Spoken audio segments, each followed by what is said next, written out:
Hello everybody, once second welcome back to our channel. কেমন আছো তোমরা সবাই?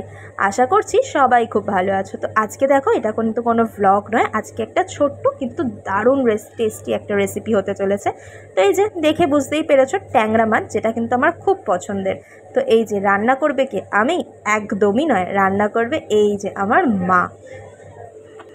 তো সেদিনকে যে ছোট্ট মিনি ব্লগটা তোমাদের সাথে শেয়ার করেছিলাম, তাতে কিন্তু বলেইছিলাম যে আমি আর আমার কর্তা দুজন মিলে গেছিলাম অফিস ফেরত বাজার করতে। তো বাজার করতে গিয়ে এই মাছটা কিন্তু নিয়ে আসা হয়েছিল। তো নিয়ে এসে অনেক দিন ওয়েট করেছিলাম জানো মায়ের জন্য, কারণ মার সময় হচ্ছিল না। আর মা ছাড়া আমার পছন্দের মতন করে এই সুন্দর রান্নাটা কিন্তু আর কেউ করতেই পারবে না। তো সেই জন্য অনেক দিন ওয়েট করেছিলাম সুন্দর টেস্টিভাবে এই মাছটাকে খাবো বলে। তো ব্যাস, অবশেষে সময়টা ঠিক চলেই এলো। মা চলে এসেছিলো এটা রান্না করার জন্য। তো দেখলেই পেলে কী কী ইনগ্রিডিয়েন্টস মা সাজিয়ে নিয়েছিল। তো চলো দেখছি কীভাবে করছে মা রান্নাটা, দেখা যাক। চলো, ফার্স্টেই তো তেল দিয়ে দিয়েছিল, দিয়ে মাছগুলো ভেজে নিয়েছিল নুন হলুদ দিয়ে। তারপর সেম তেলে এখানে আলু দিয়ে দিল, দিয়ে একটু সামান্য পরিমাণ মতো নুন দিয়ে ভালো করে ভাজছে। আর আমার মা কিন্তু বেশ সুন্দর করে না, মানে খুব ঢাকা দিয়ে যত্ন সহকারে আস্তে আস্তে রান্নাটা কষিয়ে করে, যার জন্য স্বাদটা আরও দ্বিগুণ হয়ে যায়। তো আলুর সাথে এখানে টমেটো কুচি, হলুদ গুঁড়ো আর লঙ্কার গুঁড়ো অ্যাড করে দিল। আর এই মশলাটা এক বাটি দিয়ে দিল, যেটা তোমার পেঁয়াজ, আদা আর একটু একটা বোধহয় কাঁচা লঙ্কা মতন দিয়ে মা মিক্স করে নিয়েছিল ফার্স্টেই।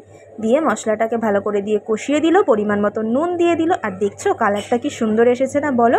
কোনো ফুড কালার ছাড়াই রান্নায় যে কি সুন্দর স্বাদ আনা যায়, সেটা বোধহয় একমাত্র মায়েরাই পারে। তো যাই হোক, এখানে ভালো করে কষিয়ে নিচ্ছে রান্নাটা, দিয়ে আবার একটুখানি ঢেকে দিয়ে দেবে মা, যাতে এটা আস্তে আস্তে হতে থাকবে। কষাটাও খুব সুন্দর হবে আর সেদ্ধও হয়ে যাবে খুব তাড়াতাড়ি। তো যাই হোক, এখানে তারপর ভালো করে মা এখানে মিশিয়ে নিল, নিয়ে ঝোলের জন্য জল দিয়ে দিল।